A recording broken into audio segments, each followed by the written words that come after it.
श्री शिवाय नमस्तुभ्यं भक्तों, स्वागत है आप सबका आपके अपने YouTube चैनल नमामि शिवजी में। भगवान भोलेनाथ की कृपा हम सब पर सदैव बनी रहे। भक्तों, आज के वीडियो में आप सुनेंगे बृहस्पतिवार व्रत कथा।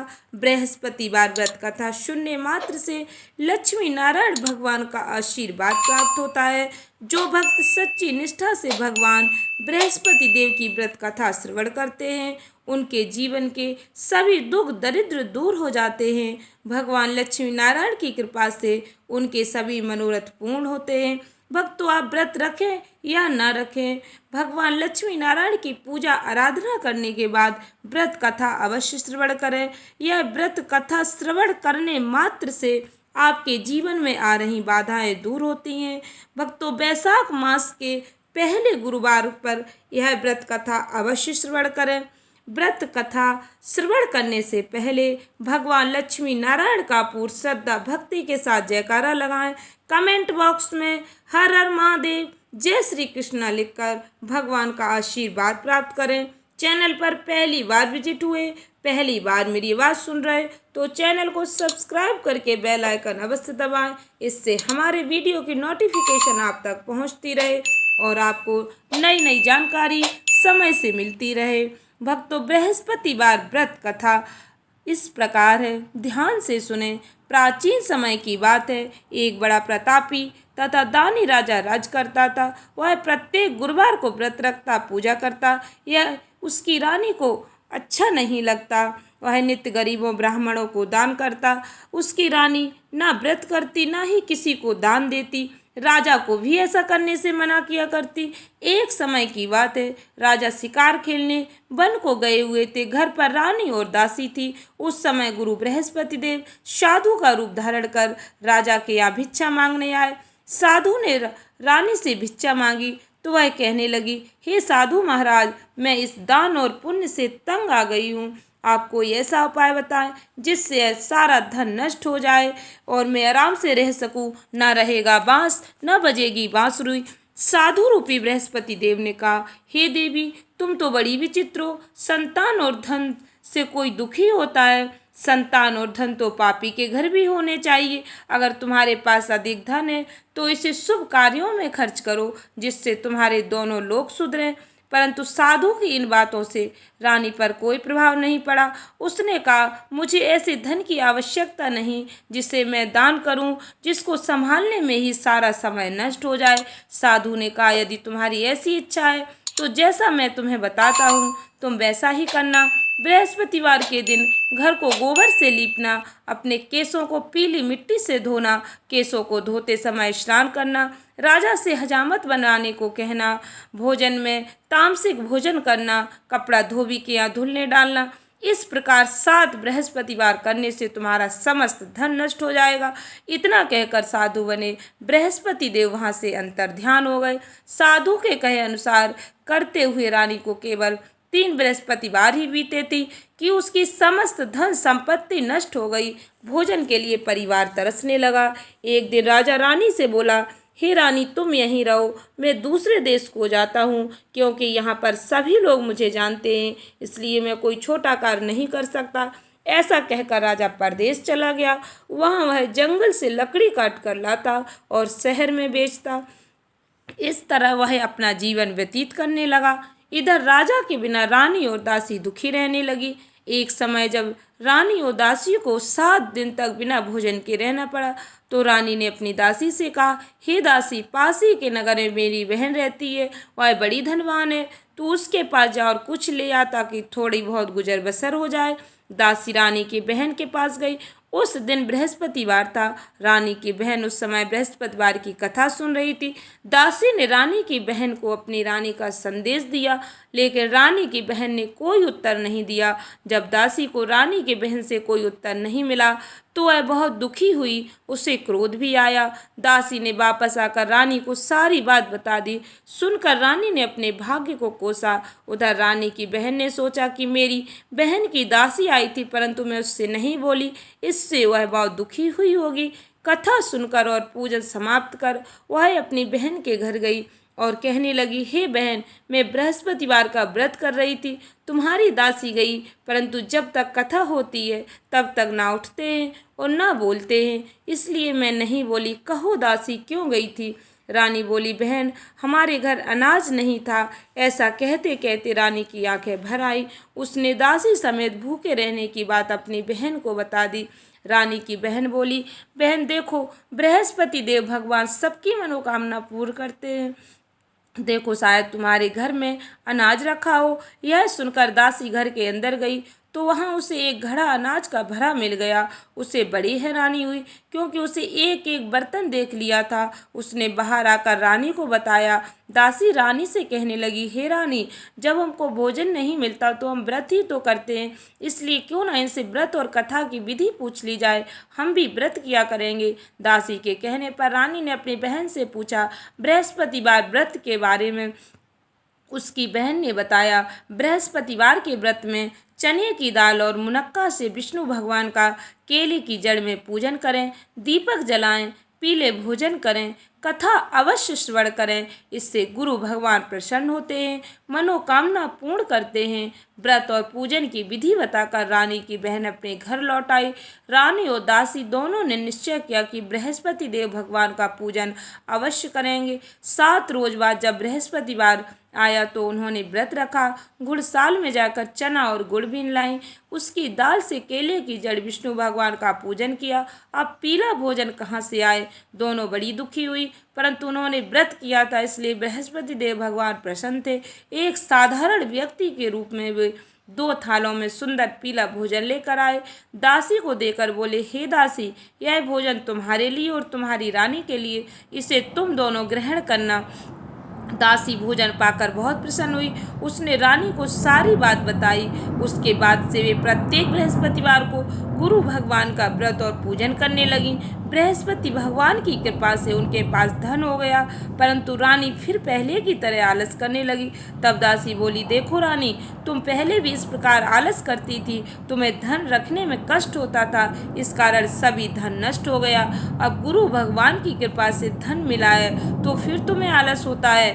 बड़ी मुसीबतों के बाद हमने यह धन पाया, इसलिए हमें दान पुण्य करना चाहिए, भूखे मनुष्यों को भोजन कराना चाहिए, प्याऊ लगवाओ, ब्राह्मणों को दान दो, कुआं तालाब बावड़ी का निर्माण कराओ, मंदिर पाठशाला बनवा कर ज्ञान का दान करो, कुंवारी कन्याओं का विवाह करवाओ, धन को शुभ कार्यों में खर्च करो, जिससे तुम्हारे कुल का यश बढ़े, स्वर्ग प्राप्त हो और पिता प्रसन्न हो। दासी की बात मानकर रानी शुभ कार्य करने लगी, उसका यश फैलने लगा। एक दिन रानी और दासी आपस में विचार करने लगी कि न जाने राजा किस दशा में होंगे, उनकी कोई खोज खबर नहीं है। उन्होंने श्रद्धा पूर्वक गुरु बृहस्पति देव से प्रार्थना की, राजा जहाँ कहीं भी हों शीघ्र वापस आ जाएं। उधर राजा परदेश में बहुत दुखी रहने लगा। वह प्रतिदिन जंगल से लकड़ी बीन कर लाता, उसे शहर में बेचकर अपने दुखी जीवन को बड़ी कठिनता से व्यतीत करता। एक दिन दुखी हो राजा अपनी पुरानी बातों को याद करके रोने लगा और उदास हो गया। उसी समय राजा के पास बृहस्पति देव साधु के वेश में आकर बोले, हे लकड़हारे, तुम इस सुनसान जंगल में किस चिंता में बैठे हो, मुझे बतलाओ। यह सुन राजा के नेत्रों में जल भर आया। साधु की वंदना कर राजा ने अपनी संपूर्ण कहानी सुना दी। महात्मा दयालु होते हैं, वे राजा से बोले, हे राजा, तुम्हारी पत्नी ने बृहस्पतिवार के दिन बृहस्पति देव का अपमान किया था, जिसके कारण तुम्हारी यह दशा हुई। अब तुम चिंता मत करो, भगवान तुम्हें पहले से अधिक धन देंगे। देखो, तुम्हारी पत्नी ने बृहस्पतिवार का व्रत प्रारंभ कर दिया है। अब तुम भी बृहस्पतिवार का व्रत करके चने की दाल गुड़ जल के लोटे में डालकर केले का पूजन करो, फिर कथा कहो या सुनो, भगवान तुम्हारी सब मनोकामनाएं पूर्ण करेंगे। साधु की बात सुनकर राजा बोला, हे प्रभु, लकड़ी बेचकर तो इतना पैसा मुझे नहीं मिलता जिससे भोजन के उपरांत कुछ बचा सकूं। मैंने रात्रि में अपनी रानी को व्याकुल देखा है, मेरे पास कोई साधन नहीं जिससे मैं उसका समाचार जान सकूं। साधु ने कहा, हे राजा, मन में बृहस्पति भगवान के पूजन व्रत का निश्चय करो, वे स्वयं तुम्हारे लिए कोई राह बना देंगे। बृहस्पतिवार के दिन तुम रोजाना की तरह लकड़ियां लेकर शहर में जाना। तुम्हें रोज से दुगना धन प्राप्त होगा, जिससे तुम भली भांति भोजन कर लोगे और बृहस्पति देव की पूजा का सामान भी आ जाएगा। जो तुमने बृहस्पतिवार की कहानी के बारे में पूछा है वह इस प्रकार है। बृहस्पति देव की कहानी। प्राचीन काल में एक बहुत ही निर्धन ब्राह्मण था। उसके कोई संतान न थी। वह नित्य पूजा पाठ करता। उसकी स्त्री न स्नान करती, न किसी देवता का पूजन करती। इस कारण ब्राह्मण देवता बहुत दुखी रहते थे। भगवान की कृपा से ब्राह्मण के यहाँ एक कन्या रूपी रत्न पैदा हुआ। कन्या बड़ी होने लगी। प्रातः स्नान करके वह भगवान विष्णु का जाप करने लगी। बृहस्पतिवार का व्रत भी करने लगी। पूजा पाठ समाप्त कर पाठशाला जाती तो अपनी मुट्ठी में जौ भर के ले जाती और पाठशाला के मार्ग में डालती जाती। लौटते समय वही जौ स्वर्ण के हो जाते तो उनको बीन कर घर ले आती। एक दिन वह बालिका सूप में उन सोने के जौ को फटक कर साफ कर रही थी। तभी उसकी माँ ने देख लिया और कहा कि हे बेटी, सोने के जौ को फटकने के लिए सोने का सूप होना चाहिए। दूसरे दिन गुरुवार था। कन्या ने व्रत रखा और बृहस्पति देव से सोने का सूप देने की प्रार्थना की। बृहस्पति देव ने उसकी प्रार्थना स्वीकार कर ली। रोजाना की तरह वह कन्या जौ फैलाती हुई पाठशाला चली गई। पाठशाला से लौटकर जब वह जौ बीन रही थी तो बृहस्पति देव की कृपा से उसे सोने का सूप मिला। उसे वह घर ले आई और उससे जौ साफ करने लगी, परंतु उसकी माँ का वही ढंग रहा। एक दिन की बात है, कन्या सोने के सूप में जब जौ साफ कर रही थी तो उस नगर का राजकुमार वहां से निकला। कन्या के रूप और कार्य को देखकर वह उस पर मोहित हो गया। राजमहल आकर वह भोजन जल त्याग कर उदास होकर लेट गया। राजा को जब राजकुमार द्वारा अन्न जल त्यागने का समाचार प्राप्त हुआ तो अपने मंत्रियों के साथ वह अपने पुत्र के पास गया और कारण पूछा। राजकुमार ने राजा को उस लड़की के घर का पता बतलाया। मंत्री उस लड़की के घर गया। मंत्री ने ब्राह्मण के समक्ष जाकर राजा की ओर से निवेदन किया। कुछ ही दिन बाद ब्राह्मण की कन्या का विवाह राजकुमार के साथ संपन्न हो गया। कन्या के घर से जाते ही ब्राह्मण देव के घर में पहले की भांति गरीबी का निवास हो गया। एक दिन दुखी होकर ब्राह्मण अपनी पुत्री से मिलने गए। बेटी ने पिता की ऐसी अवस्था को देखा और अपनी माँ का हाल पूछा।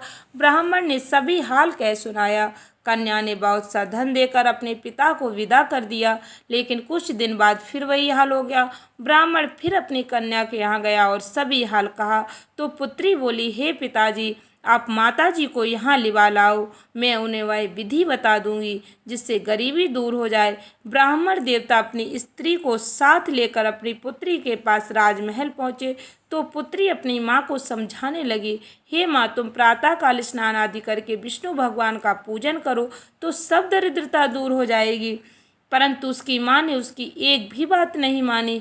वह प्रातःकाल उठकर अपनी पुत्री की बच्चों की जूठन को खा लेती। एक दिन उसकी पुत्री को बहुत गुस्सा आया। उसने अपनी माँ को एक कोठरी में बंद कर दिया। प्रातः उसे स्नान आदि करा के पूजा पाठ करवाया तो उसकी माँ की बुद्धि ठीक हो गई। इसके बाद वह नियम से पूजा पाठ करने लगी और प्रत्येक बृहस्पतिवार को व्रत करने लगी। इस व्रत के प्रभाव से मृत्यु के बाद वह स्वर्ग को प्राप्त हुई। वह ब्राह्मण भी सुखपूर्वक इस लोक का सुख भोगकर स्वर्ग को प्राप्त हुआ। इस तरह कहानी कहकर साधु बने बृहस्पति देव वहां से लोप हो गए। धीरे धीरे समय व्यतीत होने पर फिर बृहस्पतिवार का दिन आया। राजा जंगल से लकड़ी काटकर शहर में बेचने गया। उसे उस दिन और दिनों से अधिक धन मिला। राजा ने चना गुड़ आदि लाकर बृहस्पतिवार का व्रत किया। उस दिन से उसके सभी कलेश दूर हुए। परंतु जब अगले गुरुवार का दिन आया तो वह बृहस्पतिवार का व्रत करना भूल गया।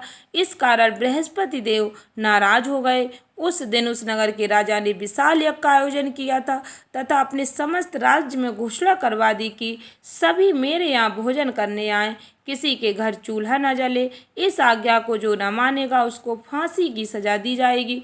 राजा की आज्ञा अनुसार सभी लोग राजा के यहाँ भोजन करने गए, लेकिन लकड़हारा कुछ देर से पहुंचा, इसलिए राजा उसको अपने साथ महल में ले गए। जब राजा लकड़हारे को भोजन करा रहे थे तो रानी की दृष्टि उस खूंटी पर पड़ी जिस पर उसका हार लटका हुआ था। उसे हार खूंटी पर लटका दिखाई नहीं दिया।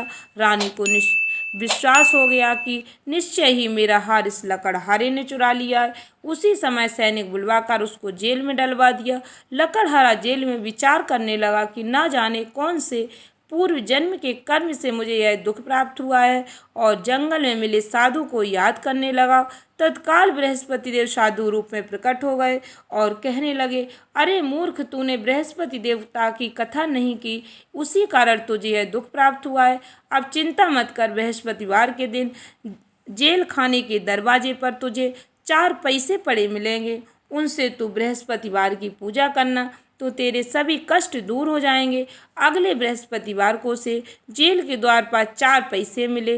राजा ने पूजा का सामान मंगवाकर कथा कही और प्रसाद बांटा। उसी रात्रि में बृहस्पति देव ने उस नगर के राजा को स्वप्न में कहा, हे राजा, तूने जिसे जेल में बंद किया है उसे तत्काल छोड़ देना, वह निर्दोष है। राजा प्रातःकाल उठा और खूंटी पर हार लटका देखकर लकड़हारे को बुलाकर क्षमा मांगी। राजा को योग्य सुंदर वस्त्र आभूषण भेंट कर उसे विदा किया। गुरुदेव की आज्ञा अनुसार राजा अपने नगर को चल दिया। राजा जब नगर के निकट पहुंचा तो उसे बड़ा ही आश्चर्य हुआ। नगर में पहले से अधिक बाग, तालाब, कुएं, बहुत सी धर्मशालाएं, मंदिर आदि बने हुए थे। राजा ने पूछा, यह किसका बाग और धर्मशाला है? तब नगर के सब लोग कहने लगे, यह सब रानी और दासी द्वारा बनवाए गए। राजा को आश्चर्य हुआ और गुस्सा भी आया कि उसकी अनुपस्थिति में रानी के पास धन कहाँ से आया होगा। जब रानी ने यह खबर सुनी कि राजा आ रहे तो उसने अपनी दासी से कहा, हे दासी, देख राजा हमको कितनी बुरी हालत में छोड़ गए थे, वह हमारी ऐसी हालत देखकर लौट न जाएं, इसलिए तू दरवाजे पर खड़ी हो जा। रानी की आज्ञा अनुसार दासी दरवाजे पर खड़ी हो गई और जब राजा आए तो उन्हें अपने साथ महल में लेवा लाई। तब राजा ने क्रोध करके अपनी तलवार निकाली और पूछने लगा, बताओ यह धन तुम्हें कैसे प्राप्त हुआ है? तब रानी ने सारी कथा कह सुनाई। राजा ने निश्चय किया कि मैं रोजाना दिन में 3 बार कहानी कहा करूँगा और रोज व्रत किया करूँगा। सभी लोग सप्ताह में 1 बार व्रत करते हैं, किंतु मैं प्रतिदिन व्रत किया करूँगा। दिन में 3 बार कहानी कहा करूँगा। अब हर समय राजा के दुपट्टे में चने की दाल बंधी रहती। दिन में 3 बार कथा कहता। एक रोज राजा ने विचार किया कि चलो अपनी बहन के यहाँ हो आए। इस तरह का निश्चय कर राजा घोड़े पर सवार हो अपनी बहन के यहाँ चल दिया।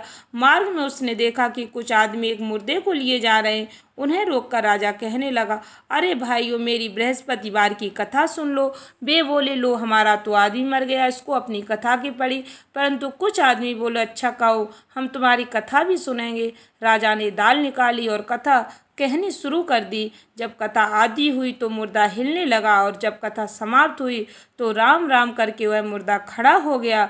राजा आगे बढ़ा, उसे चलते चलते शाम हो गई। आगे मार्ग में उसे एक किसान खेत में हल चलाता मिला। राजा ने उसे कथा सुनने का आग्रह किया, लेकिन वह नहीं माना। किसान बोला, जब तक मैं तेरी कथा सुनूंगा तब तक मैं 4 हरैया खेत जोत लूँगा, जा अपनी कथा किसी और को सुनाना। राजा आगे चल पड़ा। राजा के हटते ही बैल पछाड़ खाकर गिर गए। किसान के पेट में बहुत जोर से दर्द होने लगा। उसी समय किसान की माँ रोटी लेकर आई। उसने जब देखा तो अपने पुत्र से सब हाल पूछा। बेटे ने सभी हाल बता दिया। बुढ़िया दौड़ी दौड़ी उस घुड़सवार के पास पहुंची और उससे बोली, मैं तेरी कथा सुनूंगी, तू अपनी कथा मेरे खेत पर ही चलकर कहना। राजा ने लौटकर बुढ़िया के खेत पर जाकर कथा कही, जिसको सुनते ही बैल खड़े हो गए। किसान के पेट का दर्द भी बंद हो गया। राजा अपनी बहन के घर पहुंच गया। बहन ने भाई की खूब मेहमानी की। दूसरे रोज प्रातःकाल राजा जागा तो वह देखने लगा कि सभी लोग भोजन कर रहे हैं। राजा ने अपनी बहन से पूछा, ऐसा कोई मनुष्य नहीं जिसने भोजन नहीं किया हो, जो मेरी बृहस्पतिवार की कथा सुन ले। बहन बोली, हे भैया, यह देश ऐसा ही, यहाँ लोग पहले भोजन करते, बाद में अन्य कोई काम करते। फिर वह एक कुम्हार के घर गई जिसका लड़का बीमार था। उसे मालूम हुआ कि उनके यहाँ 3 दिन से किसी ने भोजन नहीं किया। रानी ने अपने भाई की कथा सुनने के लिए कुम्हार से कहा। वह तैयार हो गया। राजा ने जाकर बृहस्पतिवार की कथा कही, जिसको सुनकर उसका लड़का ठीक हो गया। अब तो राजा की प्रशंसा होने लगी। एक दिन राजा ने अपनी बहन से कहा, हे बहन, मैं अपने घर को जाऊंगा, तुम भी तैयार हो जाओ। राजा की बहन ने अपनी सास से पूछा, अपने भाई के साथ जाने की आज्ञा मांगी। सास बोली, हाँ तू चली जा, मगर अपने लड़कों को मत ले जाना, क्योंकि तेरे भाई के कोई औलाद नहीं है। बहन ने अपने भाई से कहा, हे भैया, मैं तो चलूंगी, मगर कोई बालक नहीं जाएगा। अपनी बहन को भी छोड़कर दुखी मन से राजा अपने नगर को लौट आया। जब कोई बालक ही नहीं जाएगा तो तुम ही क्या करोगी।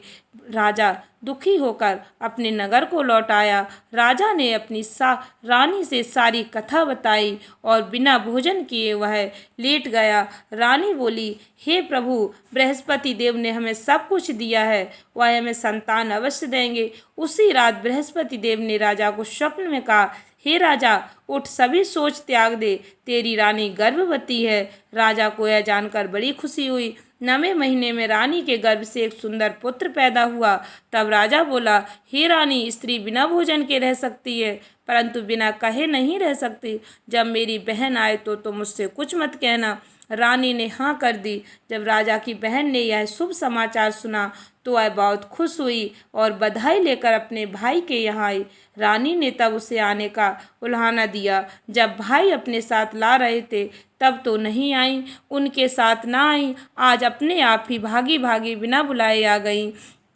घोड़ा चढ़ी तो नहीं आई, गधा चढ़ी आई। तो राजा की बहन बोली, भाई, मैं इस प्रकार न कहती भाभी, तो तुम्हारे घर औलाद कैसे होती। बृहस्पति देव सभी कामनाएं पूर्ण करते हैं। जो सद्भावना पूर्वक बृहस्पतिवार का व्रत करता है एवं कथा पढ़ता है अथवा सुनता है, दूसरों को सुनाता है, बृहस्पति देव उसकी सभी मनोकामनाएं पूर्ण करते हैं, उनकी सदैव रक्षा करते हैं। जो संसार में सद्भावना से बृहस्पति देव का पूजन एवं व्रत सच्चे हृदय से करते हैं, उनकी सभी मनोकामनाएं वैसे ही पूर्ण होती हैं जैसी सच्ची भावना से रानी और राजा ने बृहस्पति देव की कथा का गुणगान किया तो उनकी सभी इच्छाएं बृहस्पति देव जी ने पूर्ण की।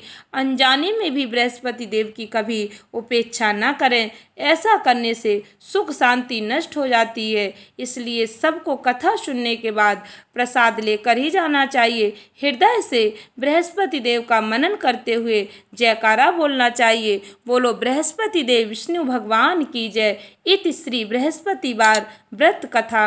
आशा करती हूँ भक्तों वीडियो अच्छी लगी होगी, उपयोगी लगी हो तो वीडियो को अधिक से अधिक लोगों में शेयर करें। धन्यवाद भक्तों। चैनल को सब्सक्राइब करके बेल आइकन अवश्य दबाएं। श्री शिवाय नमस्तुभ्यं।